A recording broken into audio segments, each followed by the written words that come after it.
Nacimiento de la dinastía de los Pándavas. Pandu pasó varios años en el bosque. A su modo era feliz, pues había renunciado a todas aquellas cosas que, aunque atractivas para la mente, también eran una amenaza, pues en muchas ocasiones se convertían en fuente de infelicidad. Sin embargo, con el tiempo, una nueva preocupación entró en su corazón. Quería tener hijos.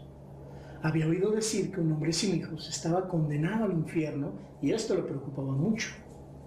Un día, después de comentarlo con Kunti, le pidió que le diera un hijo tomando a un rishi como compañero, tal y como lo hiciera su madre, pues él no podía hacerlo, dado que había renunciado al mundo. Kunti no solo no estaba dispuesta a hacerlo, sino que se enfadó con él y le dijo: «Tú eres mi señor y mi maestro. Hace tiempo que te escogí como esposo y quiero estar siempre contigo, ya sea en el cielo o en el infierno. Cuando tú mueras, yo moriré también, y después de la muerte, esta maldición ya no tendrá más efecto. Y así entonces, ya podremos tener hijos. Pero por favor, no intentes coaccionarme a hacer algo que no soy capaz de hacer». Pandu había perdido toda su paz. Pasaba los días y las noches miserablemente pensando solo en que no tenía hijos. Finalmente Kunti, compadeciéndose del rey, le dijo: «Mi señor, yo puedo liberarte de la depresión que aflige tu corazón». Y a continuación le contó la historia de su encuentro con Durvasa en su tierna juventud y del regalo que él le hizo. El gozo del rey era inmenso, y pensando sobre ello finalmente decidieron que ella podría engendrar un hijo del dios Dharma, que sería la manifestación del mismo Dharma. Y en un día propicio, cuando todas las estrellas y los planetas le eran favorables, allí, en el pintoresco bosque de Satarringa, Kunti invocó al Señor del Dharma mediante el poder del mantra mágico. Y de este modo, con el tiempo, Kunti dio a luz un niño nacido de Dharma. Una voz proveniente de los cielos proclamó que el niño era la perfecta imagen de la rectitud y que por esa cualidad sería famoso en todo el mundo. Le pusieron por nombre Yudhishthira y Pandu se hallaba muy feliz. Un año más tarde pidió a Kunti que le diera otro hijo. Esta vez quería que el padre fuese Vayu, el más poderoso de los devas.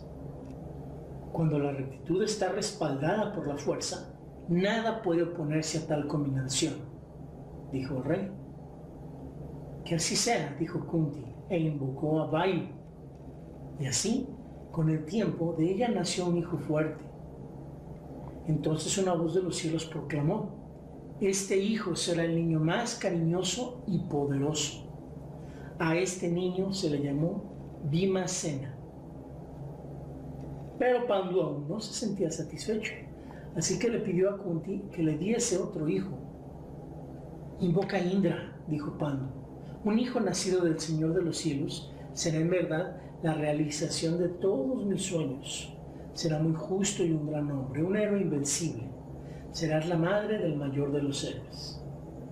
Y de nuevo Kunti dijo: «Que así sea», e invocó a Indra, del cual obtuvo el tercer hijo.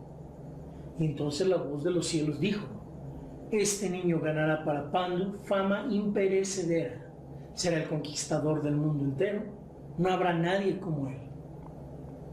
Indra se le acercó a Pandu y le dijo: «Mi hijo es la otra mitad de Vishnu, es Nara. Y Krishna, el hijo de Vasudeva y de Devaki, es Narayana. Por medio de estos dos hombres, la tierra se librará de todos los venenos que están haciéndole daño». Y a continuación Indra se fue. Este hijo recibió el nombre de Arjuna. Pandu era ya el padre de 3 hijos, pero le pidió a Kunti que le diera otro hijo, a lo cual ella se negó diciéndole: En estos casos de situación extrema, solo es permitido tener 3 hijos. Si tengo más, se destruirá el Dharma. Así pues, no lo intentaré más. Pandu respondió: tienes razón, pero Madri no ha tenido aún ningún hijo. Tú puedes enseñarle el mantra mágico y ayudarla a tener hijos.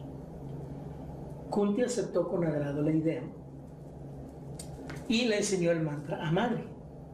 Madri invocó a los Ashwini Kumaras, los mellizos celestiales, y por consiguiente dio a luz 2 hijos. Los hijos de Madri eran aún más bellos que los otros 3, y la voz de los cielos habló una vez más y dijo: estos 2 serán los hombres más bellos del mundo. Serán famosos por sus buenas cualidades, su devoción, su bravura y su sabiduría. Y los hijos de Madri recibieron los nombres de Nakula y Shadeva. Los rishis del valle de Satarringa fueron los sacerdotes que oficiaron la ceremonia de imposición de los nombres y también fueron los responsables de su educación en los primeros años de los jóvenes príncipes. Eran casi los hijos de los rishis del valle. Años antes, cuando la maldición recayó sobre Pandu y éste se retiró al bosque, los Brishnis, los primos y hermanos de Kunti, se pusieron muy tristes. Mas ahora, cuando les llegó la noticia de que Pandu era padre de 5 hijos, se sintieron profundamente complacidos. Vasudeva, el hermano de Kunti, les envió costosos regalos y vestidos por medio de Kasyapa, el sacerdote de la familia, y se le pidió que realizaran los ritos debidos para los jóvenes kshatriyas. Así pues, se quedó con ellos y recitó sus upanayanas. En aquel bosque vivía Suka, el hijo de Sayati. No había arquero que se le pudiera comparar. Estaba haciendo austeridades en el valle de Satarringa y se ofreció voluntario para enseñar a los jovenzuelos el uso de las armas. Con tanto ahínco enseñó el rishi a los jóvenes príncipes que llegaron a ser maestros en el uso de las armas. Bhima era muy bueno con la maza, Yudhishthira con la jabalina, los 2 mellizos con la espada. Arjuna se convirtió en un maestro del arco. Disparaba con las 2 manos con igual facilidad. Suka, complacido con la habilidad de sus discípulos, dijo que habían llegado a ser ya tan buenos como su maestro. Y en su alegría le regaló a Arjuna su propio arco como signo de aprecio. El mismo día en que nació Bhima, nació también el hijo mayor de Gandhari. Nació durante la noche y recibió el nombre de Duryodhana. Dhritarashtra estaba muy contento. Mandó llamar a Vidura y le dijo: he oído que Pandu ya ha tenido un hijo y que es un niño mayor que este hijo mío. Por eso tengo miedo de que, siendo el mayor, se convierta en el legítimo heredero al trono de los Pauravas. ¿Crees que sucederá así? Además, hay otra cosa que me inquieta, y es que en el momento en que nació mi hijo, había algunos presagios de malos augurios y no entiendo por qué razón. Vidura le miró con expresión consternada y le dijo: hermano mío, estos malos augurios profetizan que tu hijo será la causa de la destrucción del mundo entero. El rey se estremeció al escuchar estas palabras y dijo: ¿cómo podré evitar tal calamidad? Vidura añadió: solo hay una forma, que sacrifiques a este niño por el bien de la humanidad. Eso impedirá la catástrofe. Debes matarle.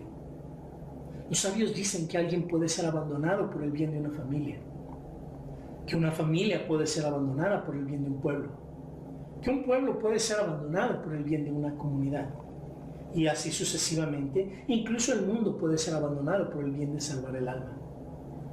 Mi consejo es que abandones a este niño cuyos hechizos destruirán el mundo.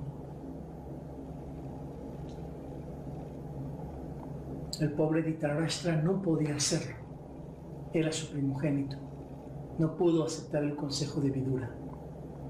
Con el tiempo, el rey ciego llegó a ser padre de 101 hijos y de una hija llamada Dushara. El rey estaba muy feliz y todas sus preocupaciones quedaron sepultadas por el gozo de ser padre. Pues hay muchísimo que comentar en relación a este video 20 a lo que acabamos de leer del Mahabharata, este video 20, que hemos titulado Matar y abandonar lo que nos destruye para salvar el alma. Muchísimo que comentar. Recordemos que vamos en el libro 1, el libro del comienzo, o el Adi Parva, y este es el capítulo 14, en la traducción de Emilio Faro. Y desde el título ya hay mucho que analizar, desde el título. El título del capítulo dice Nacimiento de la dinastía de los Pándavas. Y desde ahí vemos cómo sigue predominando el favoritismo en la historia hacia el lado de los Pándavas. Obviamente, esta historia se está contando para uno de los descendientes de los Pándavas. En este caso es Hanamejaya, que es descendiente directo de Arjuna, que es de los Pándavas. Pero hay parcialidad, y desde aquí la lección es parcialidad. Nacimiento de la dinastía de los Pándavas. También nacen todos los Kauravas, todos los hijos de Dhritarashtra y Gandhari, y desde el título no se le da la misma importancia.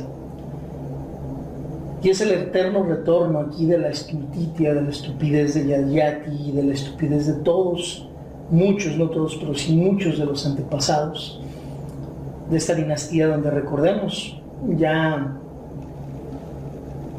ni Pandu ni Dhritarashtra, ninguno de ellos son Kurus realmente. Ninguno de los dos ha nacido con sangre real realmente. Recordemos que el linaje, el último verdadero que terminó en el linaje de los Kurus, el único que realmente pertenecía a ellos, era Bhishma, hijo de Santanu. Justo ahí fue el último verdadero de los Kurus. Lo demás fue simplemente arreglar reglas, costumbres de la época, como para que pudiera seguir el linaje a fuerzas, a punta de fuerza, por así decirlo, ¿no? Para que las cosas surgieran. Todo este legado del gran rey Bharata, que se ponía a escoger a los descendientes, a su descendiente, ¿por qué tan aptos eran? No tanto por la sangre, no tanto por ser descendientes directos. Está perdido totalmente ya a estas alturas del linaje de los Kurus, totalmente perdido. Ya vemos aquí claramente la elección, ¿no? Recordamos aquellas lecciones en la vida que se adecuan a nuestros modelos mentales, que se adecuan a lo que nos conviene. Y lo que no se adecua para nuestros fines inmediatos lo olvidamos, curiosamente, mágicamente. Es muy interesante cómo es la mente, cómo la personalidad fagocita totalmente al alma, al Dharma, lo elimina, lo justifica cualquier acción, por muy en contra del Dharma que vaya, ¿no? Entonces todo esto está olvidado y desde aquí, desde el título se nota, ¿no? Entonces es muy importante que veamos que aquí se está tomando a los Pándavas no tanto como una imagen de todo lo bueno y lo correcto, porque cometen muchísimos errores, sino más bien como ejemplos de resiliencia, volver a intentar retomar el camino correcto después de regarlo muchas veces. Son ejemplos ideales de seres humanos, no, para nada. Los Pándavas, los Kauravas, tampoco, ¿no? Como ejemplos de vida y del vivir, ejemplos reales que podemos aplicar, mucho más dignos, mucho más edificantes. Lo hemos mencionado muchas veces. Karna, Krishna, Vidura y Ekalavya. Desde los primeros videos lo mencionamos esto. Son de los ejemplos realmente cruciales para aprender acerca de funcionamiento correcto, no de la personalidad, sino desde el alma, desde lo más íntimo del ser de cada uno de nosotros. Ahí encontraremos grandes lecciones. Entonces, como siempre lo hemos hecho, vamos a analizar aquí muchas cosas importantísimas de este capítulo, donde nos habla acerca de que Pandu era feliz a su modo, ¿no? Y claro que es a su modo, porque no hay una fórmula de la felicidad. Muchas veces en el radio me han preguntado a mí acerca de temas o surgen temas de la felicidad, hablar de la felicidad, y es un tema muy trillado, porque al final de cuentas la felicidad ni siquiera es lo más importante es la plenitud, que es algo muy superior, mucho más por encima en cuanto a nivel y en cuanto a importancia, comparado con la simple felicidad. Pero cada quien es feliz a su manera, y lo que va a hacer feliz a una persona puede ser que no lo haga a la otra. Entonces cada quien, a final de cuentas, logra ser feliz a su modo, así como lo mencionan de Pando en la traducción, ¿no? ¿Qué cosas atraen a nuestra mente, que son una amenaza a mediano, a largo plazo, a corto plazo, para tu felicidad o tu plenitud? Porque aquí dice que él había renunciado a todas aquellas cosas que, aunque son atractivas para la mente, también son una amenaza, pues en muchas ocasiones se convierten en fuente de infelicidad. Esto está comprobadísimo, nos pasa constantemente en la vida. Buscamos felicidad a corto plazo y luego se convierte en una fuente de infelicidad. Pues Pando hace un movimiento estratégico y crucial, hace su movimiento de cuando va al bosque, que recordemos que el bosque significa retirarse de toda la estultitia, de toda la estupidez de la sociedad, de todo lo que el otro, lo externo, que es representado por la sociedad, Hastinapura en este caso, te pone y hace que quedes atrapado, y él se retira hacia el bosque como un símbolo de ir hacia su propio interior. Eso representa el bosque metafóricamente, recordemos. En cuanto a hermenéutica analógica, en el Mahabharata y en muchas otras obras, siempre representa eso, el bosque. Y ahí, al entrar dentro de sí, al realmente hacer un análisis, salir hacia el bosque, entre comillas, él realmente se da cuenta que necesita renunciar a muchas cosas que son una amenaza. Pero veremos aquí, justo aquí enseguida, la ironía y la falsedad, porque así como renuncia a unas cosas, inmediatamente se empieza a pegar a otras.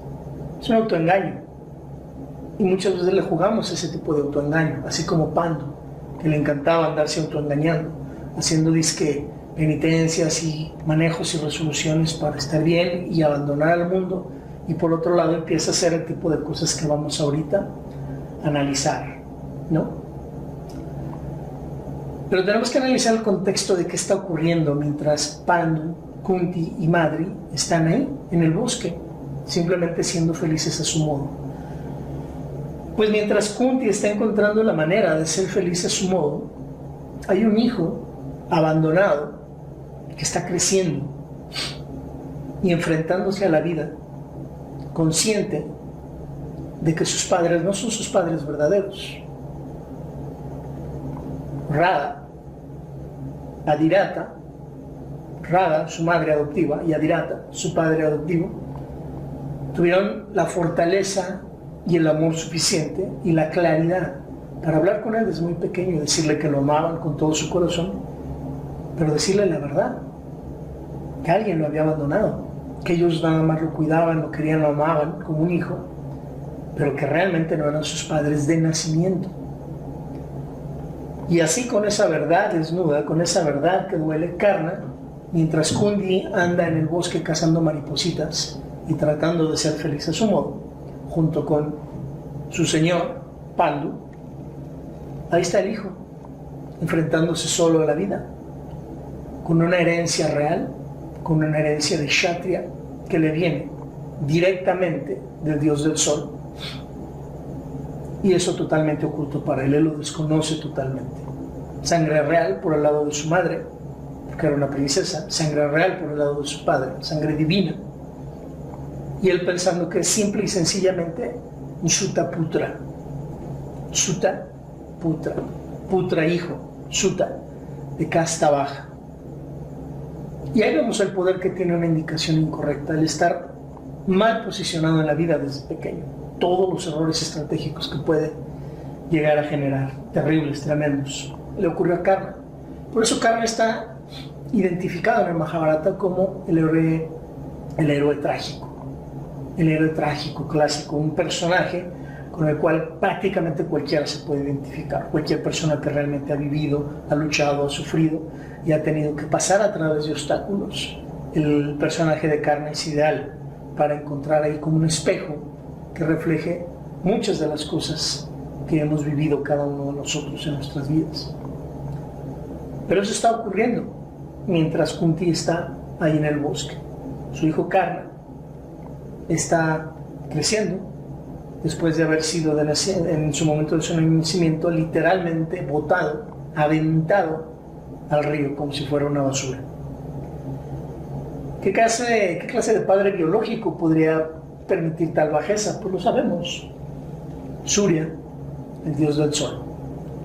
Así de fácil, no fue un asesino, un padre asesino, no fue un padre violador, no.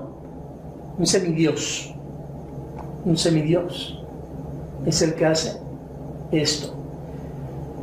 Y eso también nos da una gran lección estratégica aquí en el Mahabharata. No importa la altura que tenga una persona, no importa el poder que aparente tener una persona. Es muy importante que nosotros estemos permanentemente alertas a las acciones, no al estatus. Estemos permanentemente alertas al doingness, de las acciones, y no al bigness, a la autoridad o personalidad que alguien tiene o aparenta tener. No dejarnos ir por ese tipo de cosas, sino siempre que el termómetro tenga que ver con las acciones que a final de cuentas vienen manifestadas por probarnos a nosotros mismos en el mundo, como resultado directo e ineludible de estarnos probando en el mundo. Y vemos cómo hay semidioses que fallan terriblemente esta prueba. Lo vamos a ver a través del Mahabharata en muchos ejemplos. Y vemos también cómo hay humanos que suben por encima y dejan totalmente en vergüenza a los dioses y semidioses mencionados aquí, por subir a niveles tremendos de valor, coraje, desempeño, acciones, bondad, etc. Adirath era un padre cochero, manejaba un carruaje. Entonces, siempre Karna se preguntaba, ¿por qué siento que corre sangre de un guerrero en mis venas? Y era un impulso no de luchar para ganar poder el que tenía Karna, sino el impulso del verdadero Kshatriya. El verdadero Kshatriya antes de corromperse. Para las personas que conocen un poquito más de todas las conexiones que hay en el hinduismo, que conectan con el Mahabharata y que conectan para darle sentido a todo lo del Mahabharata, las personas que tienen bien la historia atrás del Mahabharata, la historia previa al Mahabharata, previa a esta guerra del Kurukshetra, previa a todo este linaje de los Kurus que empieza mucho antes de Bharata y mucho antes de Shantanu y mucho antes de Yayati, es todo un linaje que se extiende muy atrás. Quienes están familiarizados con esto saben claramente que Dios, el Dios de los hindús, el Dios principal, le había dado a los kshatriyas la encomienda de cuidar a la madre tierra para que no fuera abusada como anteriormente ya había ocurrido.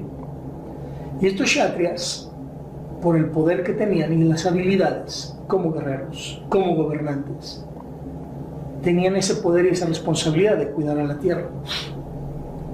Y vemos que fallan miserablemente los kshatriyas. Y por eso tienen que venir constantemente una y otra vez encarnaciones de Vishnu para acabar con estas plagas, con esto que ocurre cada que un hombre obtiene poder, que como si fuera una enfermedad casi siempre termina abusando de él, una y otra vez históricamente hasta nuestros días. 3000 años más tarde continúa, como dijera Nietzsche, el eterno retorno de lo mismo, una y otra vez. Lo ha dicho Lincoln, Abraham Lincoln, lo han dicho muchos otros. Dale a un hombre poder y descubrirá su verdadero carácter. Y esto le ocurrió a los kshatriyas. Pero Karna, con su sangre de kshatriya que tenía en las venas, él no estaba corrompido. Él tenía el impulso del verdadero kshatriya. ¿Cuál era la encomienda original de un kshatriya? Insisto, proteger a los débiles, a los desvalidos, ayudarlos y cuidar de la madre tierra. Y él efectivamente traía totalmente ese perfil incorruptible como kshatriya, verdadero kshatriya. Él era el mayor dador de todos los que se conocían en ese entonces. No había persona que se le igualara en la capacidad de dar. Altruismo se le llamaría actualmente, ¿no? Capacidad de ayuda desinteresada. ¿Quién era Karna? ¿Quién era Karna? Porque para estos entonces que estamos aquí hablando, justo lo que vamos a mencionar ahorita del nacimiento de los Pándavas, justo aquí, estamos hablando de un jovencito que está cumpliendo 14 años, 15 años aproximadamente, con esto que estamos posicionando en el tiempo de la historia. Mientras Kunti, insisto, anda en el bosque cazando mariposillas, Karna está cumpliendo estos 14, 15 años, siendo un joven extremadamente alto, extremadamente fuerte, y además inconfundible, porque recordemos que inexplicablemente él había nacido dentro de esta fantasía que mantiene también y dentro de este mito que mantiene el Mahabharata. Recordemos que él había nacido con una inexplicable armadura de oro en su pecho y espalda incrustada en la piel, y aretes de oro incrustados desde su nacimiento en cada uno de los lóbulos de sus orejas. Era inconfundible. Su armadura, sus cabachas, sus cúndalas, y además de ser fuerte, alto y extremadamente hábil, era el mayor dador de todos los que existían, de todas las personas que existían a su alrededor. No había nadie como él. Cuentan que todos tenían que mirar hacia arriba para verlo a los ojos. Obviamente más adelante en la historia, cuando todos crecen, cuando veamos que ya está todo desarrollado. Duryodhana, Yudhishthira, Arjuna, Krishna, todos, excepto Bhishma, que era también muy alto. Pero Bhishma nunca le dirigía la mirada a Karna. Aparentaba siempre un desprecio tremendo hacia Karna. Y digo aparentaba porque al final, muy adelante en la historia del Mahabharata, vamos a descubrir que Bhishma sentía un gran aprecio, tremendo aprecio por Karna. Porque Bhishma, Sahadeva y Krishna sabían perfectamente que él era el mayor de los hermanos denominados incorrectamente Pándavas. Él era el mayor. Kunteyas sería la mejor manera de explicar. Todos hijos de Kunti, Kunteyas se les llamaba. Él era el mayor, lo tenían muy claro. Pero Bhishma había hecho un voto terrible, acuérdense.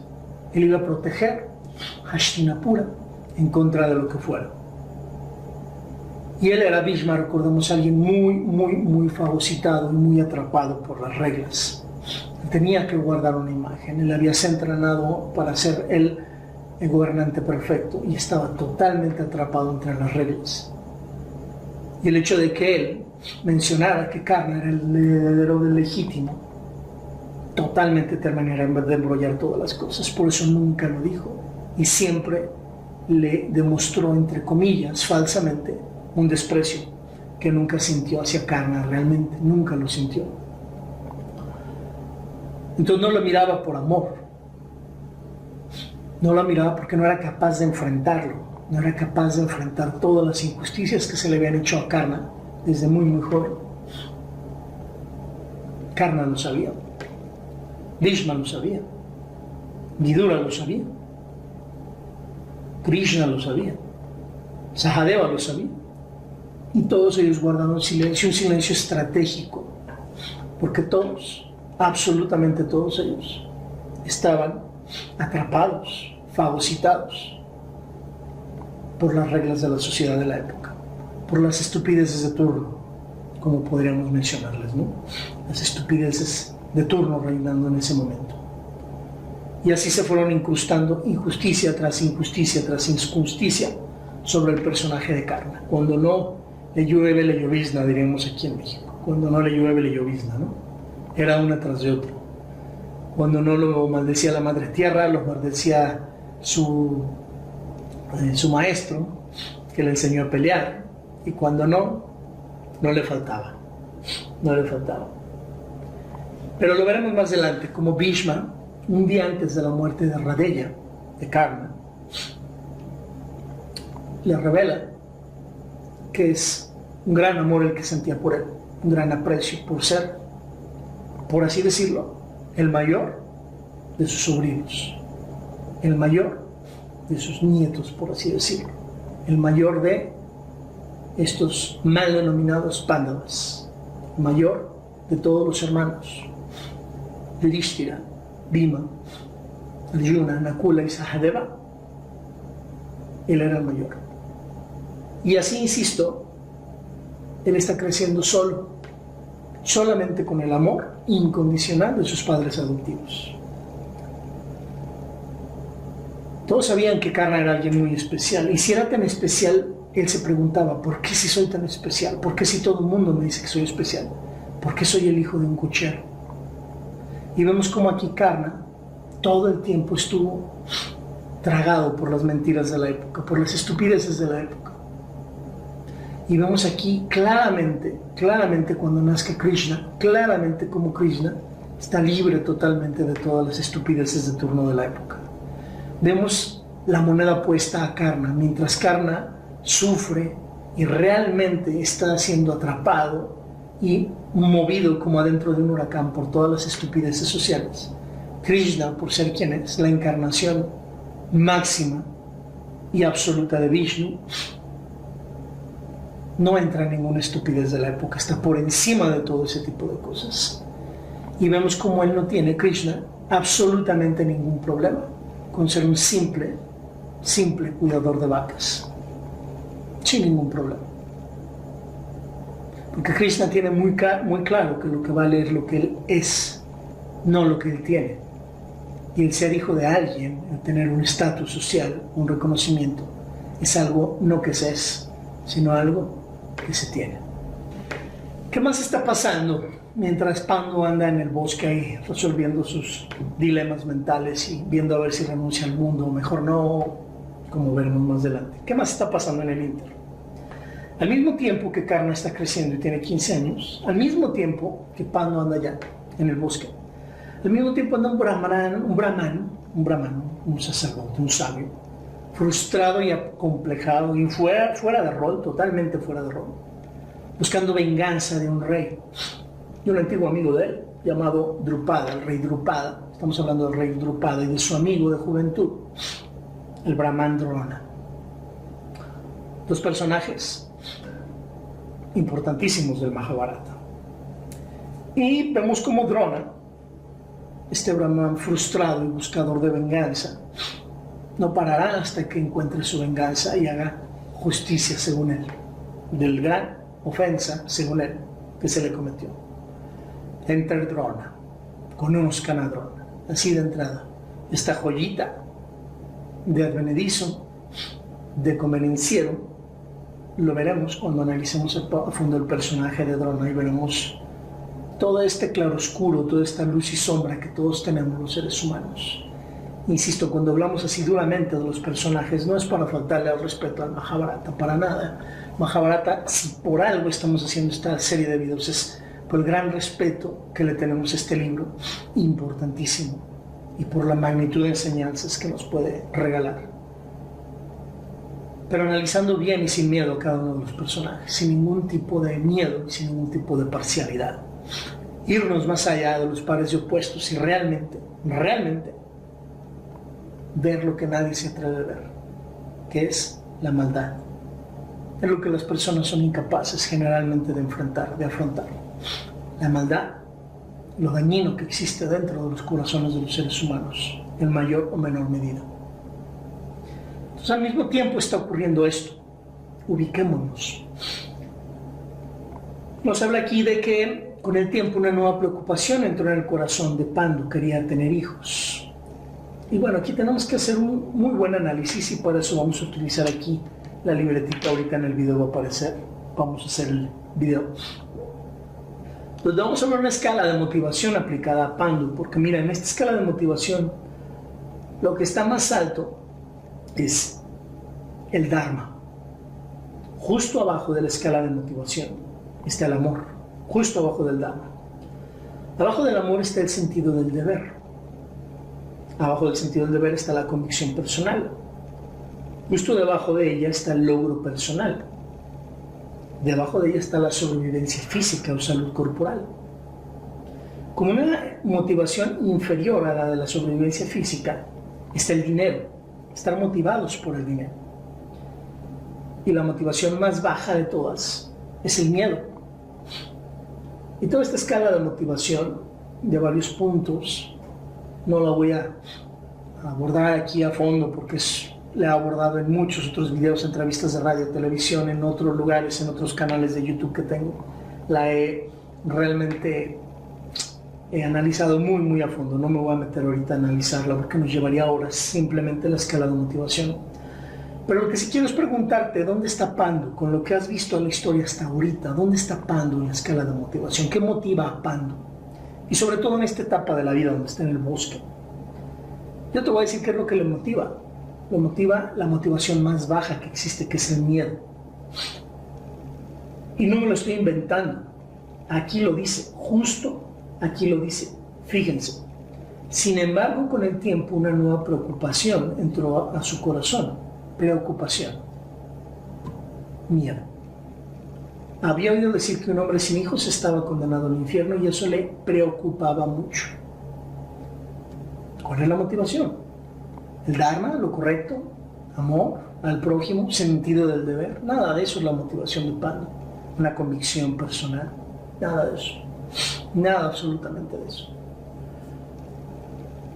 Logro personal, la sobrevivencia física o corporal. No, él está pensando en el futuro, en el infierno. ¿Está motivado por el dinero, tener hijos para tener más dinero? No. Lo único que le motiva ahí es el miedo. El miedo. Y la pregunta estratégica que hacemos aquí, que hago aquí en este momento es, se habla mucho de los rishis del valle de Satarringa, que fueron acompañantes, maestros de Pando. Se habla mucho de que cuando fue pequeño tuvo a Bhishma como maestro, como mentor. Y como descendiente al trono, tenían muchos sabios a su servicio. Y yo me pregunto, viendo este tipo de estupideces y este tipo de miedos en estas personas, la pregunta que me surge es: ¿qué tipo de maestros tuvo Pando para terminar en este estado? ¿Qué tipo de maestros tenemos en la vida cuando llegamos a los 40, 45, 50, 60 años? Y en lugar de vivir una vida motivada por el Dharma, motivada por el amor, todo lo que nos motivan son preocupaciones y miedos. ¿Qué hemos realmente aprendido? ¿Qué hemos avanzado realmente en la vida?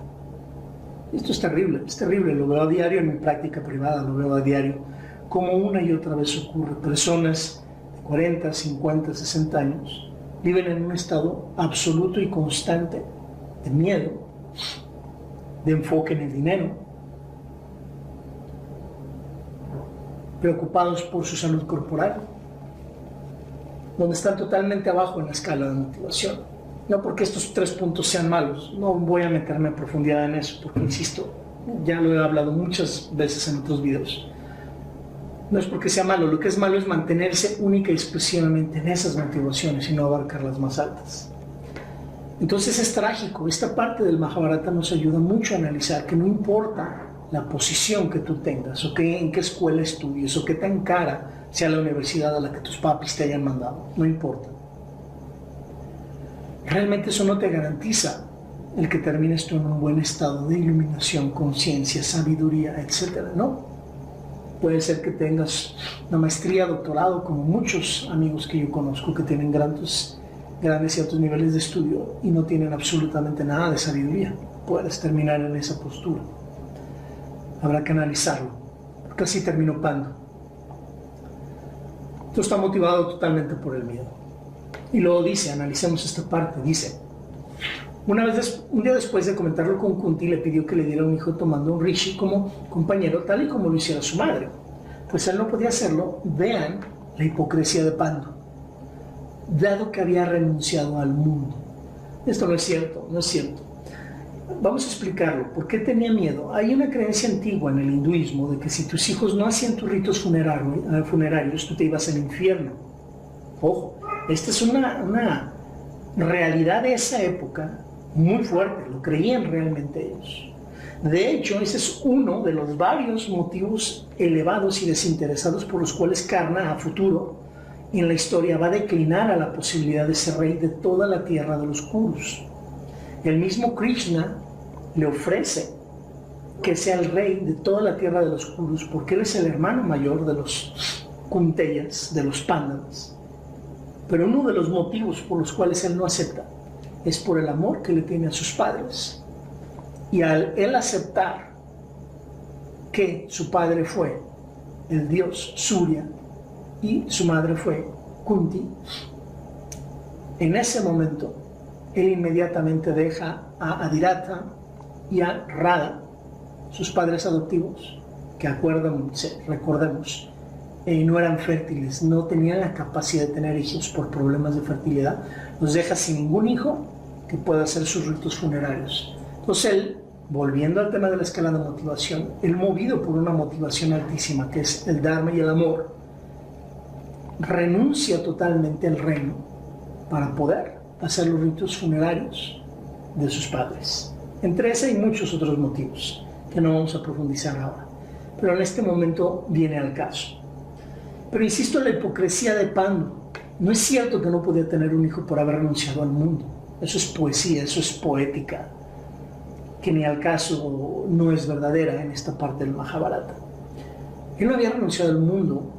Él no podía tener un hijo porque tenía miedo de las consecuencias del sexo. Recordemos que él tenía una maldición de un sabio, donde él, en el momento en que se uniera a una mujer, él moría. Entonces, no se vale andar maquillando la verdad con otras ondas. Esa era la verdad cruda y absoluta. Analicemos algo más. Empiezan a tener hijos, empiezan a mandar llamar a todas estas deidades, y yo me pregunto, y preguntémonoslo en este momento, ¿qué hubiera pasado si Kunti le hubiera dicho a Pandu que ya tenía un hijo? Y por ley, de ese entonces, pasaba a ser hijo de Pandu, y que ese hijo era Karna. Con esto se resolvía absolutamente todo. Si ella hubiera sido honesta desde ese momento, justo antes de tener a Yudhishthira el primero, que ella hubiera en ese momento corregido todo el daño, o al menos intentado corregir todo el daño que llevaba ella 14 o 15 años haciendo, él mantener a un hijo totalmente negado, totalmente alejado de ella, él hubiera cumplido su deseo de tener un hijo. Por ley antigua de ese entonces, si ella hubiera presentado a Karna, él, por estar casado con ella, él podría ser realmente considerado como el padre verdadero, y sus ritos funerarios podrían hacerse y resolver su miedo. Pero no. Nuevamente surge la cobardía de Kunti. Tiene nuevamente, no es la primera, ya van varias oportunidades que ha tenido de decir la verdad, de asumir responsabilidad por ese gran acto dañino que cometió, y no lo hace. Y no lo hace por la escala de motivación, porque Kunti también se maneja en el miedo. Pero no se resuelve nada. ¿Por qué? Porque cuando nace Yudhishthira, ya Pandu pudo haber tenido sus ritos funerarios, ya debió de haber terminado su miedo, ya no pasa nada, ya no seguía al infierno. Pero surge en Pandu el verdadero cariz de su mente, como su mente la tiene totalmente fuera de control y los deseos lo tienen totalmente empantanado. Que tiene un hijo, y ahora que ya tuvo uno, ¿qué crees? Fíjate que ahora quiero otro. Y viene otro que es Bhima, ¿y qué crees? Ahora quiero otro. Y tiene 3 hijos, ¿y qué crees? Ahora quiero otro.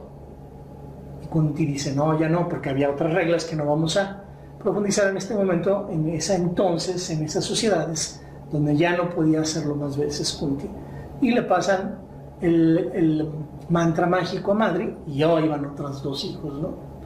Y si por Pandu fuera, él hubiera tenido 100 hijos, que es algo que se acostumbraba mucho en ese entonces en la India, ¿no? Hasta lo usaban como bendición, ¿no? Que tenga 100 hijos, se usaba mucho. Terrible el nivel real de ver cómo Pandu estaba totalmente fuera de control, emocionalmente, totalmente fuera de control de sus deseos.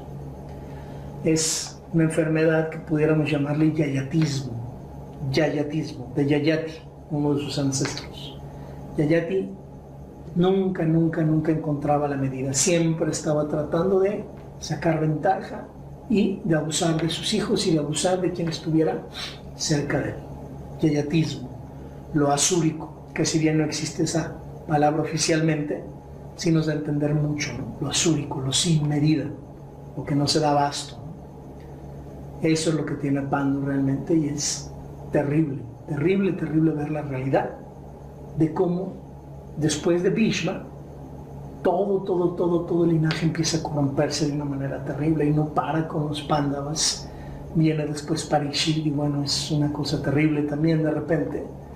El ejemplo de cómo muere Parikshit es de la forma más tonta y estúpida que puede ocurrir por un deseo fuera de control. Y luego el tipo de cosas que estaba haciendo Janamejanyaya para vengarse de la muerte de su padre Parikshit, igual es terrible, devastador ver el nivel de inmadurez que se manejaba y de falta de balance. Insisto, todo eso nos hace preguntar qué tipo de rishis, qué tipo de sabios, qué tipo de maestros tenían, o tenían a los mejores maestros, que también llega a ocurrir, y ellos eran pésimos como alumnos, pésimos totalmente, porque a veces hay maravillosos maestros y pésimos alumnos. Es algo importante para tener muy en cuenta. Analicemos qué más. Luego viene la parte donde Kunti le da una gran lección de valor a Pandu, que se supone que era un gran guerrero y no tenía miedo, y aquí otra vez vemos cómo es totalmente puras relaciones públicas baratas, vemos cómo es pura fama, crear fama y échate a dormir, cómo realmente no hay acciones que respalden esta fama que él tenía, y vemos cómo ella le da una lección de valentía tremenda cuando él le pide que tengan a sus hijos, que tome un rishi, así como lo hizo su madre, para que pueda tener un hijo. Y ella realmente le da una lección tremenda cuando le dice: cuando tú mueras yo también moriré, y después de esa muerte esta maldición ya no tendrá más efecto, y así entonces ya podremos tener hijos. Por favor, no intentes coaccionarme a hacer algo que no soy capaz de hacer. Ella le da una gran lección. Ella también iría al infierno por no tener hijos, pero ella no le molesta con tal de estar a su lado. Ella realmente lo ama, ella realmente lo quiere a Pandu, y no tiene ese problema. Y vemos como ella tiene un nivel de valentía mucho mayor y está dispuesta ella a pasar incluso a través del infierno, pero con él. Vean el nivel de amor que puede llegar a tener, en este caso, un hombre o una mujer, cualquiera de los dos pueden llegar a tener niveles de amor preciosos y hermosos, pero en este caso el de ella. Entonces aquí se ve clarísimo que ella no tiene miedo al infierno con tal de estar a su lado. Él sí. ¿No que muy valiente el gran guerrero Pandu? ¿Quién salió más valiente? ¿Quién ama más, a final de cuentas? ¿Quién ama más aquí? Desde aquí se comienza a dejar entrever cuando le habla acerca de que cuando mueran, morirán los dos juntos, y que empiezan a hablar de que cuando muere el hombre, va la mujer a morir con él. ¿Por qué lo menciona? Desde aquí, y lo vamos a ver a fondo en el siguiente video, no en este, pero desde aquí se deja entrever ligeramente una costumbre hindú, de la cual, insisto, la veremos muy a fondo en el siguiente video. El sati. El sati es un rito ancestral del norte de la India, en el que una mujer que acaba de enviudar decide arrojarse a la pira funeraria con su difunto marido para morir juntos. Pero insisto, no lo vamos a ver a fondo ahorita, lo veremos muy a fondo el sati en el próximo video.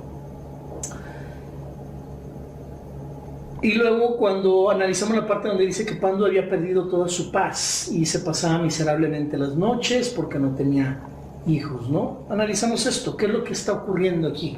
Bueno, lo que ocurre es que cuando no puedes elevar la motivación de alguien, lo que te resta es compadecerte de él y ayudarlo, entre comillas, en su camino hacia la nada, viajando en aparentes círculos, en una espiral descendente. Eso es lo que hace Kunti realmente con él.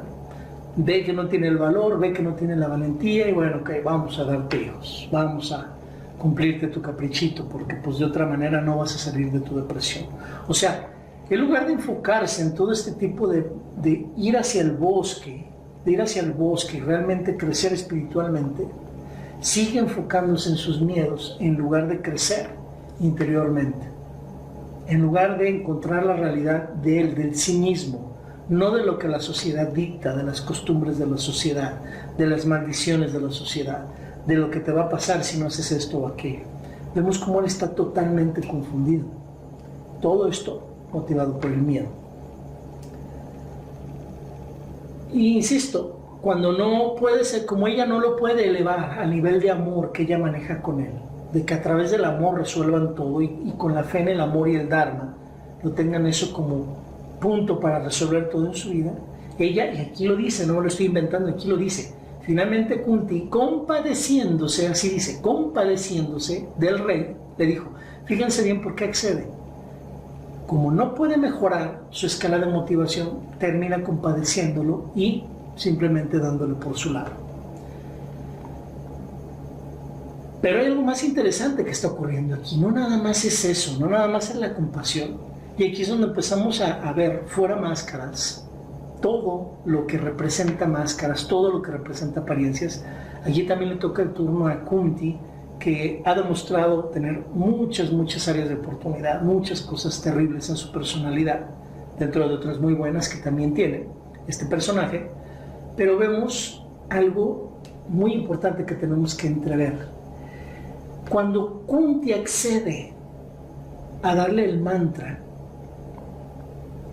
a platicarle del mantra y a que llamen al primer dios, justo antes de eso, porque recordemos, ellos estaban en el bosque, pero estaban en constante comunicación de lo que pasaba en el reino. Iba gente de repente y los visitaba, había mensajeros. Tenemos que entender el contexto de que ellos no estaban totalmente como ermitaños allá aislados, ¿sí? No vivían en Hastinapura, pero se enteraban de todo. Bueno, Kunti, vemos cuál es la sagacidad política y el deseo de Kunti de no perder el poder, definitivamente. Tiene que obedecer a su marido, que se quiso ir al bosque, pero ella sigue queriendo no perder la esperanza de en el futuro que él vuelva al reino, retome el reinado y ella sea la reina de Hastinapura. Ella se acaba de enterar que Gandhari y Dhritarashtra se ha embarazado. Gandhari se acaba de enterar de esto. Y ahí es donde ella reacciona y le dice, mi señor, ¿qué crees? Con un sabio llamado Durvasa, bla, bla, bla, bla, bla, bla, y le revela la manera de cómo pueden llegar a tener un hijo. ¿Por qué? Porque ella va a empezar a meterse en esta loca carrera que ya habíamos mencionado en un video anterior, para ver quién de los dos, si es ella o Gandhari, la que llegan a tener el primer hijo, el cual va a ser, obviamente, el heredero al trono. Entonces vemos aquí, ojo, no tiene mucho de altruista este asunto, tiene un asunto también de conveniencia hacia ella. Recordemos, y lo vamos a ver más adelante tal vez, por razones muy raras, por razones muy trágicas, el embarazo de Gandhari realmente no duró un año, duró 2 años. Recordemos, se embaraza, Kunti manda llamar al dios del Dharma, van a tener Yudhishthira, pasa 1 año y dan a luz a Yudhishthira, el hijo mayor de Kunti, de los que tiene con Pandu, ¿verdad? Recordemos que ya tenía el otro, Karna, desde antes, pero bueno, Yudhishthira lo tiene Yudhishthira, y allá en el reino, en Hastinapura, les llega la noticia a Dhritarashtra y a Gandhari, que ya nació el hijo de Pandu, y Gandhari, también en su deseo de poder, se desespera, ya llevaba más de 1 año embarazada y no salía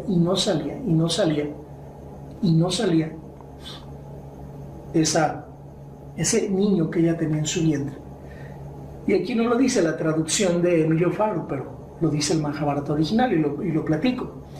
Manda a llamar a una sirvienta y le pide que con un palo de hierro, ojo, curiosa referencia, un palo de hierro, una vara de hierro, ¿sí? Ojo, ¿qué tiene eso que ver? Hay una referencia ahí velada con el Kali Yuga. ¿Qué significa Kali Yuga? Yuga era Kali, hierro, la edad de hierro. Edad de hierro, edad de bronce, etcétera, etcétera. Los yugas ascendentes y descendentes, que son los ciclos de yugas o los ciclos de tiempo que existen, que los veremos luego también en otro video a fondo. Ahorita no vamos a entrar en ese tema, que es un tema interesantísimo de los yugas, cuando lo veamos a fondo. Pero ella pide que la golpeen para que salga ese niño, porque ella está desesperada de que ella también quiere tener el primero.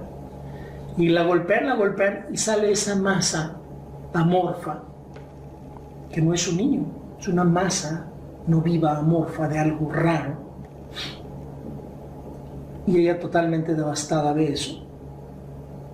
Y va y le reclama a Vyasa. Va y le reclama a Vyasa. ¿Por qué le reclama a Vyasa? Tenemos que entenderlo. Anteriormente, en una visita que había hecho Vyasa al palacio, Vyasa, el sabio Vyasa, él quedó muy complacido con cómo ella lo trataba y el respeto que ella le daba y cómo lo atendía, y le dijo, como era la costumbre de los brahmanes, pídeme algo, te puedo conceder algo, pídeme algo, pídeme que te dé una cosa, algo que yo te pueda otorgar. Y ella le dice, quiero que me otorgues que tenga 100 hijos. Insisto, es algo muy deseado en la antigüedad, en forma figurativa, en este caso en una forma analógica, pero se lo pide. Le dice, quiero tener 100 hijos. Y le dice, ya se ha concedido, tendrás 100 hijos. Entonces, cuando a ella le pegan con la vara de hierro y sale esta bola amorfa, que no es un hijo, va y le reclama a Vyasa y le dice, tú me habías prometido que iba a tener 100 hijos. ¿Qué onda? ¿Dónde está? Y como en la historia del Mahabharata, pues bueno, un brahman nunca puede equivocarse. Él le dice, no, yo ahorita te lo resuelvo, no hay problema. Y aquí es donde empezamos a ver mucho de lo que empiezan ellos a proyectar desde hace 3000 años, como cuestiones de ciencia ficción. En ese entonces, aparentemente fantasía, actualmente ya sabemos que en las novelas se proyectan como ciencia ficción, como proyección futura, cosas que se pueden llegar a desarrollar en el futuro. Y vemos cómo la cuestión del desarrollo genético, la cuestión de todo lo que es la biología artificial, toda la cuestión de lo que es la inseminación artificial, todo lo que es la cuestión de desarrollo de bebés in vitro, todo eso estaba desde ahí proyectado en esto que voy a comentar ahora. Como algo fantástico, sí, en el Mahabharata, pero ya proyectado. Ahí vemos cómo la mente del ser humano se adelanta a la época y empieza a construir cosas que él quiere lograr. Entonces le dice, tráeme 100 ollas, 100 como vasijas, y este pedazo de masa amorfa él lo empieza a cortar y pone un pedazo en cada una de estas ollas, en cada una de estas jarras, y las tapan y las ponen así como en una sombra, como en un, ¿cómo llamarle traducido al español? ¿Cómo llamarle a esta parte? Como un patio, pero cubierto, fresco, ponen todas estas vasijas. Y es donde vemos, y está escrito en el Mahabharata, que el embarazo de Gandhari duró no 1 año, sino 2. 1 año embarazada en su vientre y 1 año embarazada en la sombra del patio donde estaban las 100 vasijas. Duró ella 1 año completo cuidando esas vasijas como si fueran sus hijos. Porque él genéticamente hace ahí una serie de mezclas, una serie de asuntos, y le pone agua y le pone otra serie de cosas, y ponen un pedazo de esa masa amorfa, un pedacito en cada una de las jarras. Y ella le dice, cuando están haciendo eso, sobra un pedacito, y ella le dice, oye, ¿sabes qué? También quiero una hija. Y él, como buen brahman, que todo lo concede, le dice, sí, tráiganse otra jarra, y pone y le dice, esta va a ser mujer. Y ahí están los 101 Kauravas. Ahí están los 101 Kauravas. Esa es la historia del nacimiento de los contras de los Pándavas, de los enemigos de los Pándavas. Esa es la historia completa, casi completa. Porque son 100 varones, el mayor de ellos Duryodhana, y otros 99 hermanos, más una hermana, que es Dushala, más, ojo, y aquí es donde son los 102 Kauravas, porque el 102 fue hijo de Dhritarashtra y una sirvienta con la cual él tuvo un hijo, mientras Gandhari estuvo embarazada. Y de ahí sale Jujutsu, si mal no recuerdo el nombre, que es un personaje terriblemente importante en el Mahabharata, por una decisión crucial que toma justo al inicio de la guerra del Kurukshetra. Una decisión que no tiene parangón, que no tiene comparación. Una decisión totalmente motivada por el Dharma, totalmente dominada por lo que se debe de hacer, por lo correcto. Importantísimo este personaje Jujutsu. él es el 102. Y ven qué interesante la cuestión aquí de la numerología, insisto, y aquí es donde muchas cosas son muy ocultas filosóficas en el Mahabharata, que no cualquiera logra ver. Si sumamos los 102 hermanos de los Kauravas, y si sumamos los 6 hermanos, incluyendo a Karna, que son los hijos, o sea, si sumamos los hijos, tanto de Kunti como los de Dhritarashtra, 102 más 6, ¿qué número nos da? 108. Y 108, los que conocen del hinduismo, es un número importantísimo, es un número que da a entender muchas cosas, que significa muchas cosas de fondo, muchísimas cosas, de muchos sentidos, ¿no? No acabaríamos de explicarlo si nos metiéramos en eso ahorita. Pues muy interesante cómo todos estos hijos terminan representando el número 108, 108. No es casualidad que yo haya decidido hacer 108 más 108 capítulos de esta serie de videos del Mahabharata. 216 no fue un número elegido al azar. ¿Qué más vamos a comenzar a analizar aquí? Y esto sí es muy importantísimo. Vamos a comenzar aquí a analizar las fechas exactas donde se supone que ocurrieron cada una de estas cosas, donde se argumenta que ocurrieron cada una de estas cosas. La fecha real de la historia de este planeta, exacta, donde nació cada uno de los personajes del Mahabharata. Fechas exactas y contextos mundiales para entendernos con mayor profundidad. ¿Cuándo ocurrió esto realmente? Hay dos versiones en cuanto a fechas de estos acontecimientos, es lo primero que debemos de aclarar. La tradicional y, por cierto, la menos probable por muchos estudios que ya se han realizado y que pues han puesto por tierra estas versiones de que el Mahabharata fue pues hace, no sé, 3000 años antes de Cristo, el nacimiento de los Pándavas, el nacimiento de Krishna, la guerra de Kurukshetra, etc. Esa es, digamos, la que está ya desacreditada, la que ya no está acreditada porque está demostrado por muchos asuntos que ya no fue así. Y la versión moderna de muchos estudiosos, críticos del Mahabharata, especialistas, donde ya nos dan una fecha comprobada, mucho más realista, junto con un análisis y un estudio de todas las dinastías y de todos los reyes de la India, del Bharatavarsa, de todo lo que era este territorio mal llamado India, por cierto, pero ese es otro tema, totalmente mal llamado India. Pero esta versión moderna, mucho más creíble y realista en base a estudios de estas dinastías, en base a estudios de tipos de armas mencionadas en el Mahabharata, cierto tipo de armas, también eso apunta a ciertas fechas donde era imposible que fuera antes o que antes existieran ese tipo de armas. Y en base a tipos de arquitectura, por ejemplo, mencionados en el Mahabharata también, todo apunta a ciertas fechas más recientes, no tan antiguas, en base a tipos de vestimenta mencionados. En todo eso es la razón por la cual yo me inclino por esta última. Pero bueno, el año exacto del nacimiento de Yudhishthira y qué edad tenía ya su hermano rechazado Karna, y aquí lo vamos a mencionar ya directamente. Yudhishthira nace el 15 de agosto del año 1524 antes de Cristo. Repito, Yudhishthira, de ahí vamos a partir y vamos a poner referencias de muchos que nacieron antes y muchos que nacieron después. Pero es 15 de agosto de 1524 antes de Cristo, justo ahí marcamos el inicio de la dinastía de los Pándavas con el nacimiento de Yudhishthira. Está estudiado por muchos escolares modernos, muchos especialistas modernos de la historia de la India. Justo ahí es donde parte esta historia. Y bueno, obviamente, unos cuantos años después, nace Arjuna y sabemos que unos cuantos meses, pocos meses antes de Arjuna, nace Krishna. Nace Krishna, que en todo el hinduismo y en el Mahabharata es un personaje trascendental por muchísimas razones.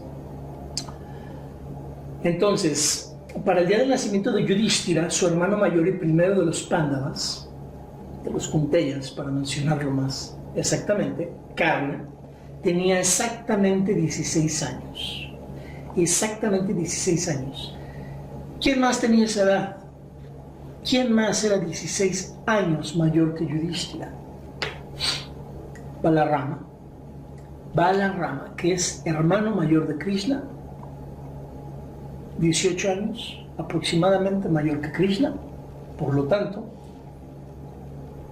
16 años mayor que Yudhishthira, Balarama.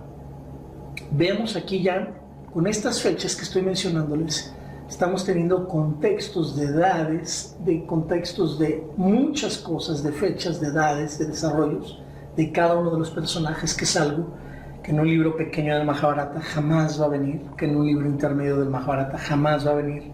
Esto viene ya con estudios mucho más profundos del Mahabharata. Y esto que te voy a decir enseguida va a sonar súper sorprendente, pero no lo es. No lo es porque tenemos, justo antes de decirte esto que te voy a decir, la edad de Bhishma. Justo ahí cuando nace Bhishma, no vas a creer la edad que tenía, justo aquí cuando nace Yudhishthira, no vas a creer la edad que tiene Bhishma. Pero tienes que entender que estamos hablando de cuestiones donde ellos traían un ADN impregnado de ADN de los dioses. Estamos hablando de que podían vivir cantidades de tiempo enormes, muy grandes. Y realmente era lo más normal por el tipo de ADN que traían. Esa es una versión.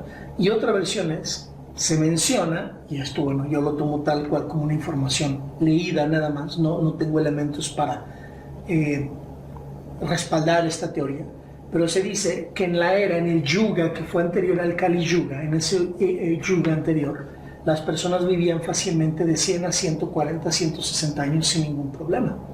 Insisto, yo no tengo elementos para decir si es verdadero o no, simplemente paso la información como es, pero esas son dos explicaciones. Ahora, actualmente en el internet vemos que incluso hay muchos ancianos que tienen una salud física tremenda, con cuerpos casi de atletas, y los existen actualmente.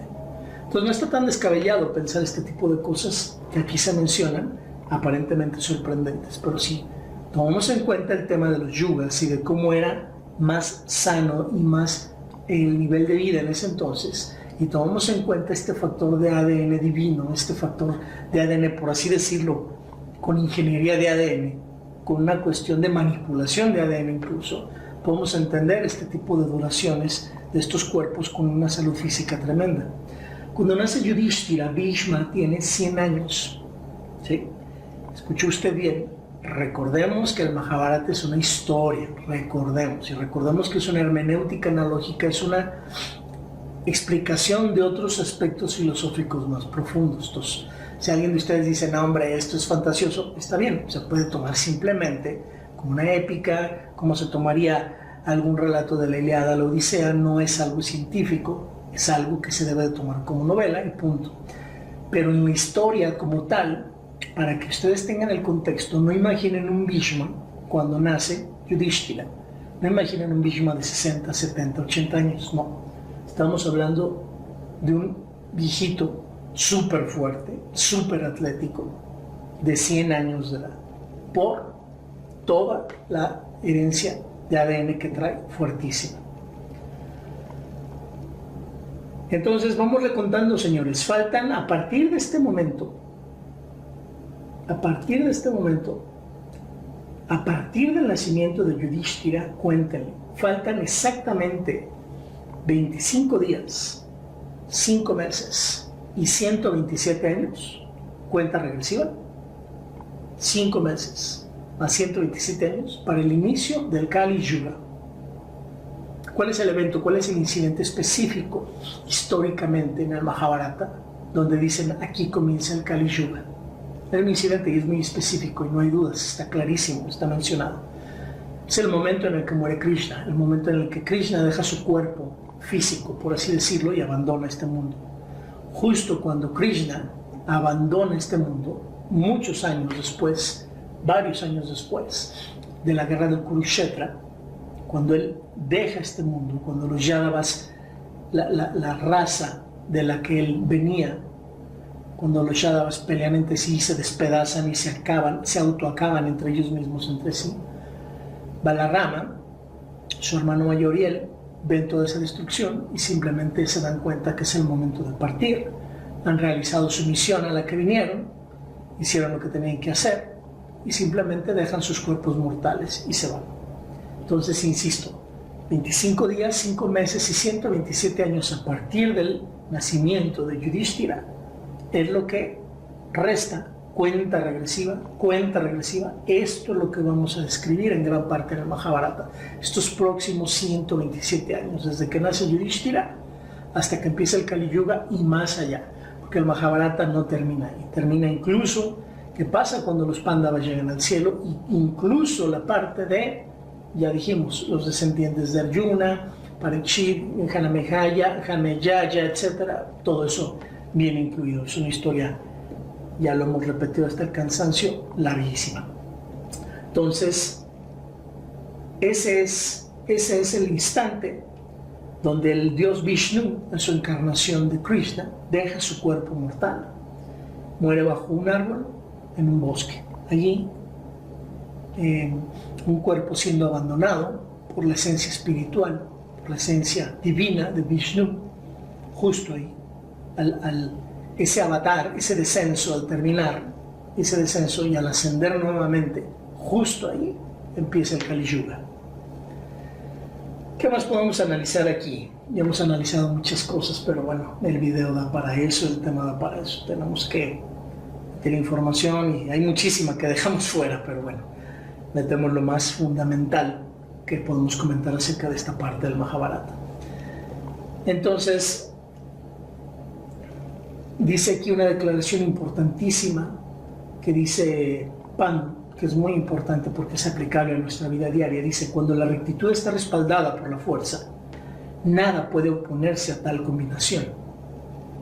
O sea, de cuando la rectitud va respaldada por fuerza, es un dúo impresionante, es un par de cosas impresionantes, una herramienta impresionante si la usamos tú y yo en nuestra vida diaria. La rectitud más la fuerza.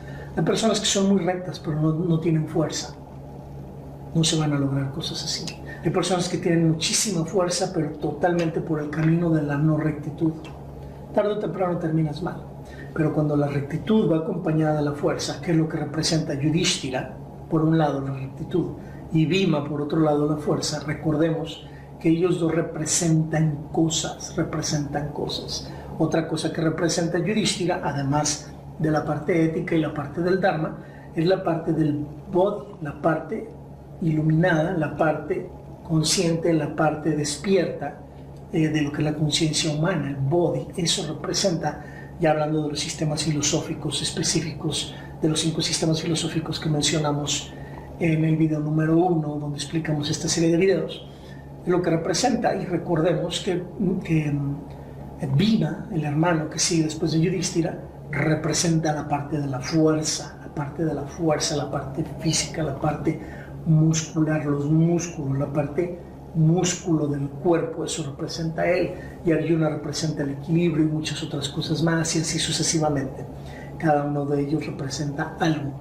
Entonces, en esta frase, en esta declaración de Pandu, comenzamos a ver lo que significan en un sentido analógico los 5 Pándavas. Representan el hombre, y que cuando la rectitud es respaldada por la fuerza y van acompañadas de heroísmo, devoción, bravura y sabiduría, que es lo que representan los otros hermanos, heroísmo y devoción con Arjuna, bravura por el lado de Nakula y sabiduría por el lado de Sahadeva, se forma una alianza tremenda. Y estas cualidades son lo que representan los 5 Pándavas. Como en la India se dice popularmente, los 5 Pándavas son como los dedos de una mano, que son unidos por su futura esposa Draupadi, la cual representa un propósito claro, ardiente e imparable. Eso es lo que Draupadi representa, el propósito, la meta. Estas cualidades de ellos, más el propósito, son contundentes. Solamente les faltó algo. Te voy a decir qué es lo que les faltó. Solamente les faltó la parte de las virtudes de su hermano mayor nunca reconocido, que es Karna, para lograr el equipo perfecto. De hecho, hay algo muy importante que hay que saber, y lo vamos a demostrar en los próximos videos según avancemos en el Mahabharata. Draupadi siempre amó en silencio y en secreto a Karna. Siempre se sintió atraída por él. realmente era el hombre ideal para ella y ella siempre lo deseó. Por muchos motivos que ya explicaremos más adelante, ella nunca fue y lo buscó y lo eligió a él como marido. De hecho, hasta lo rechazó en el Swayambara. Cuando ella le dan a elegir un marido, ella lo rechazó, pero fue un rechazo estratégico por los planes de su padre, Drupada. Pero ella no tenía opción, no lo podía escoger a él, no podía escoger a Karna, por mucho que lo amara y lo deseara, muy por encima de Arjuna, lo deseaba y lo amaba, muy por encima. Pero ella no había venido Draupadi a este mundo para eso. Ella había llegado al mundo por un propósito muy específico. ¿Cuál era el propósito por el que ella nació? El propósito era: divide a la casa de los Kurus, divide el poder, haz que peleen, haz que salgan mal, de tal manera que yo me pueda vengar de Drona. Drupada vengándose de Drona, cuando antes de eso Drona se vengó de Drupada. Y bueno, esto es una bola de venganzas que a final de cuentas nos demuestra todo el relajo y podredumbre y problemas que ocurren en la vida cuando las centramos en emociones bajas como son la venganza. Eso fue lo que les faltó, las cualidades de Karna: ser el mejor guerrero y ser el mayor dador de todos los hombres, el mayor filántropo, el más compasivo. Entonces la receta completa de cualidades que representan ellos 7 juntos, o sea, Draupadi, a los 6 hermanos, y que son cualidades fundamentales en cualquiera de nosotros, son, insisto y hago un recuento: compasión, capacidad de pelear y ganar cuando debe hacerse, tener un propósito de vida claro y definido, la rectitud, respaldada por la fuerza, acompañada de heroísmo, devoción y sabiduría. Ahí tenemos todos los ingredientes de Karna, Yudhishthira, Arjuna, Bhima, Nakula, Sahadeva y Draupadi. De los 7, ahí todas juntas. Y esa es una fórmula estratégica para tener éxito en la vida. Tú, yo, cualquier persona que esté viendo este video, lo que representa en cada uno de los hijos de Kunti, junto con Draupadi, que es la que los une, al final de cuentas, para bien, para mal. ¿Qué más analizamos aquí? Aquí abrimos un paréntesis gigantesco. ¿Por qué? Porque justo después de que nace Bhima, entre que nace Bhima y nace Arjuna, justo ahí nace uno de los personajes más importantes del Mahabharata, muy importante, que es ni más ni menos que Krishna. Krishna, que representa el Maestro Supremo, que representa muchísimas cosas, y lo estoy diciendo en un sentido secular, insisto, esto no tiene nada que ver con alguna religión que tenga que ver con adorar a Krishna o algo así. Como siempre lo he dicho, yo lo respeto totalmente, pero aquí estamos viendo las cualidades de Krishna como una representación de este personaje del libro Mahabharata, así tal cual. Realmente es impresionante la manera de cómo manejan las cosas desde el punto de vista estratégico, ético, de dharma, de maneras, de formas. Impresionante. Nadie se le compara en las formas de resolver cosas, y lo veremos conforme vayamos viendo el personaje. Pero justo aquí se abre el paréntesis porque justo ahí nace Krishna, no lo olvidemos. Estratégicamente es el nacimiento exactamente entre Bhima y Arjuna. Estamos entonces conscientes que ya había nacido Yudhishthira, ya había nacido Karna y ya había nacido Duryodhana. Y tenemos muy claro que Karna era 17 años mayor que Duryodhana, que es su mejor amigo, el único que realmente le reconoció un lugar a Karna en este mundo, que fue Duryodhana, y por lo cual él estuvo eternamente agradecido con Duryodhana, que era 17 años menor que él. Es la diferencia de edades que existe aquí. Otra cosa por analizar aquí es la parte donde le regalan el arco, el maestro de Arjuna, Sukha, que le regala su propio arco como signo de aprecio. Desde ahí vemos cómo comienza la ventaja competitiva y comparativa de Arjuna desde pequeño, pero no en lo que soy, sino en lo que tengo. Vemos cómo Arjuna ya tiene un arco que es mejor, un arco del maestro, y vemos cómo empiezan a tener ventajas competitivas y comparativas, no en sí nada más por lo que él es, sino por lo que tiene, por lo que representa, por quién es su padre, por el puesto que tiene de la realeza, etc. Muchas de estas ventajas están basadas en el que tengo, no tanto en el que soy.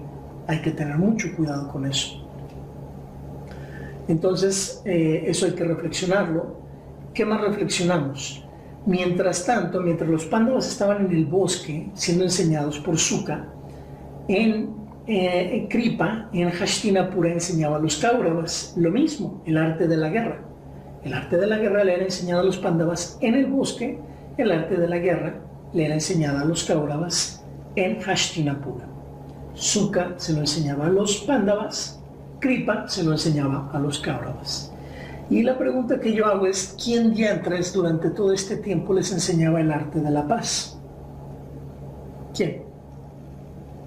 Tenían a Shuka por el lado de los Pándavas y a Kripa por el lado de los Kauravas, enseñándoles el arte de la guerra, cómo usar la jabalina, cómo usar el arco, cómo usar la maza, esto, lo otro.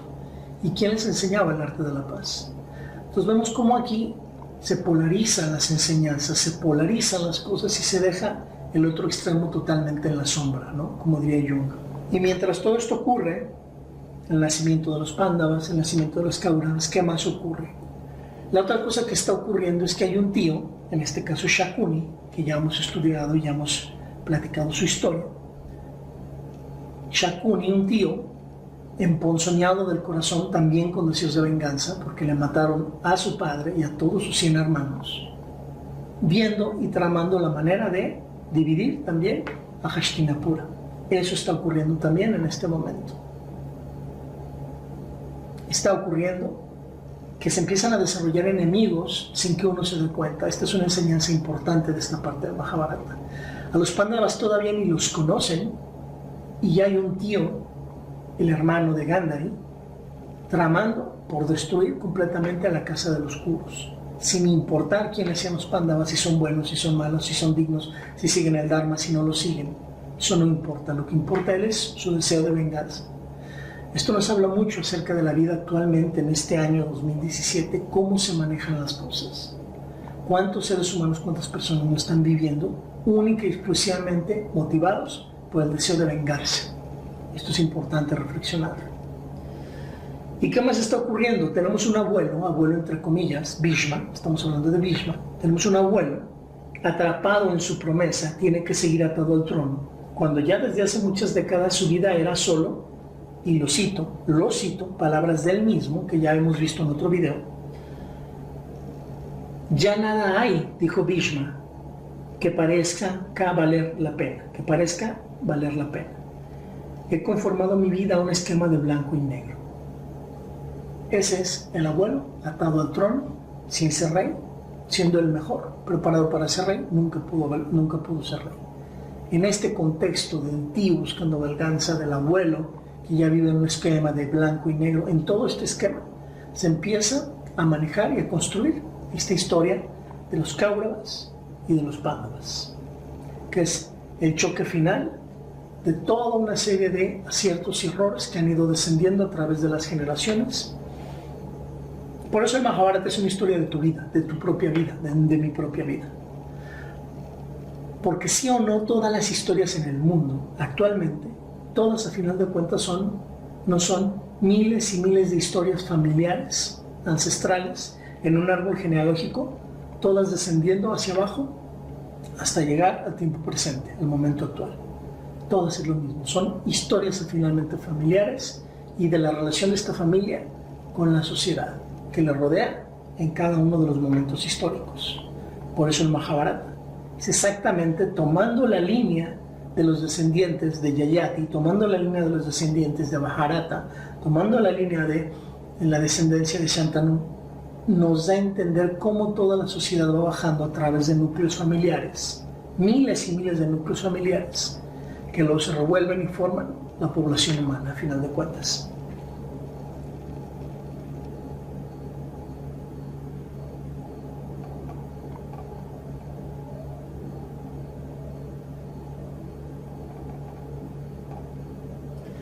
Otra cosa por analizar aquí, cuando le dice Vidura a su hermano, le dice, hermano mío, Estos malos augurios profetizan que tu hijo será la causa de la destrucción del mundo entero.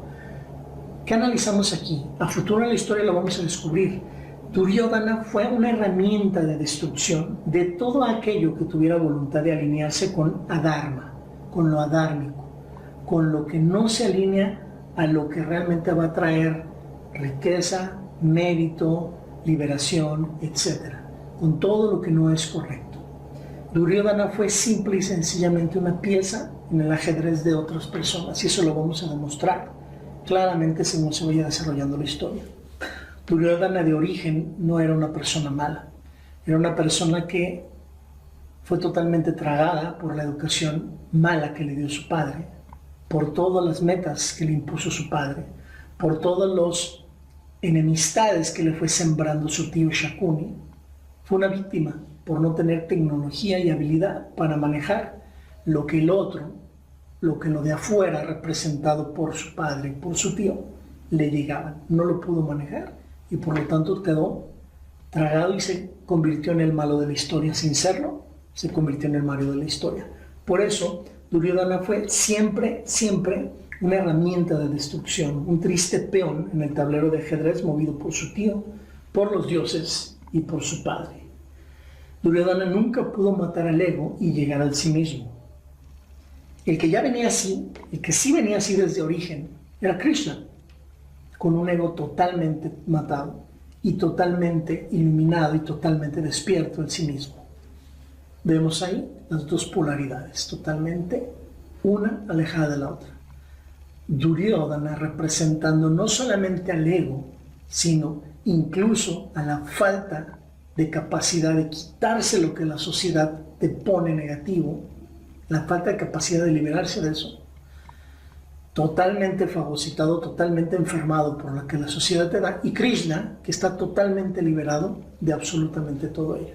Ahí están los dos polos de lo que es la personalidad y sus trampas, y el sí mismo con toda su libertad. Los únicos que lograron llegar en esta historia del Mahabharata en sí mismo fueron Krishna, Ekalavya, Karna y Vidura. No nos vamos a cansar de repetir. Todos los demás, incluyendo a Arjuna, incluyendo a Yudhishthira, fueron tragados por la personalidad, por lo que se esperaba de ellos, por un montonal de mentiras y un montonal de trampas de la sociedad. Y luego aquí hay que analizar también otra cosa, la parte donde le dice que se deshaga de ese hijo que va a ser realmente la destrucción. Aquí hay que interpretarlo en un sentido hermenéutico analógico. Obviamente nunca va a ser aquí una interpretación de causarle daño a un ser humano. El hijo de Duryodhana aquí está representando la parte de los deseos del rey Dhritarashtra, del rey ciego, su creación de lo que él quiere realmente proyectar en su hijo, el rey que él no pudo ser. Por eso Vidura le advierte, deshazte de esos deseos, que es representado por un hijo en un sentido figurado. Le dice, deshazte de eso. Pero él ama tanto esas metas y quiere con tanto deseo esas metas, sin importarle que no sean de dharma, metas alineadas a lo que debe de ser, a lo correcto, a lo positivo, a lo bueno, etc., que él simple y sencillamente no se puede deshacer de ese deseo. Entonces, ese es el problema, y en eso se parece a nosotros actualmente. Con la analogía, a veces lo que más nos daña es lo que más atesoramos. Una relación tóxica, un vicio, una adicción. Todo ello, por muy placentero, debe de ser abandonado por un bien mayor. Y cuando, como Dhritarashtra, no somos capaces de dejar lo que nos traerá daño futuro, corremos la misma suerte que él. Tarde o temprano, tristeza, decepción y dolor. Tarde o temprano. Dhritarashtra nunca escuchó a Vidura, nunca, nada que no se alineara a sus modelos mentales y deseos era tomado en cuenta nunca. ¿Alguna similitud con alguien que conozcas? ¿Alguien que no escucha razones? ¿Alguien que no escucha cosas por muy evidentes que sean? ¿Alguien que conozcas así? La primera vez que Dhritarashtra escuchó a Vidura y siguió su consejo va a ser muy adelante en la historia, ya casi al final del Mahabharata, cuando está terminándose, ya cuando todo está destruido, cuando Dhritarashtra es extremadamente viejo y está a punto de morir, ya cuando ha causado toda la destrucción posible que un humano puede causar. como el que cambia cuando ya está a punto de morir. Ya como para qué no. Así, de ese mismo modo, lo manejó Dhritarashtra. ¿Sí? Y aquí al final, donde habla de que el rey llegó a ser padre de 101 hijos y una hija llamada Ushantla, ya hicimos la referencia a Yuyutsu, que iba a ser alguien importantísimo en la historia, que fue hijo de Dhritarashtra, una sirvienta. Y bueno, ya nomás como comentario final, vemos que el rey estaba muy, muy feliz, así nos pintan la historia al final, como que Dhritarashtra llegó a tener sus hijos y estaba muy, muy feliz. Pandu también tuvo sus hijos, muy, muy feliz. Hicieron todo mal los dos, ¿tá? Tenían que ser hermanos, tenían que ser fruto de un berrinche, ¿va? De Vyasa y de toda la familia, que ya lo describimos en unos videos anteriores, pero bien contentotes. Todo lo hicieron mal, Pandu y su hermano Dhritarashtra, pero bien felices los dos. Y aquí lo vemos muy claramente. ¿Cuál es la enseñanza que nos hacen ver aquí justo al final de este capítulo? Una cosa es la satisfacción de los deseos y otra muy diferente es hacer lo correcto. Cuando actuamos teniendo presente al Dharma, se logra tanto la felicidad como la victoria material y espiritual, Jaya y Vijaya. Jaya y Vijaya, que recordemos es el nombre original del Mahabharata. Jaya, victoria. Cuando seguimos al Dharma, se logra no solo felicidad, sino victoria material y espiritual, las tres cosas al mismo tiempo. Felicidad, victoria material y victoria espiritual, las tres juntas y al mismo tiempo. No solamente felicidad pasajera. Y bueno, con eso terminamos el larguísimo, larguísimo video del día de hoy. Luego subiremos algún otro. Nos vemos.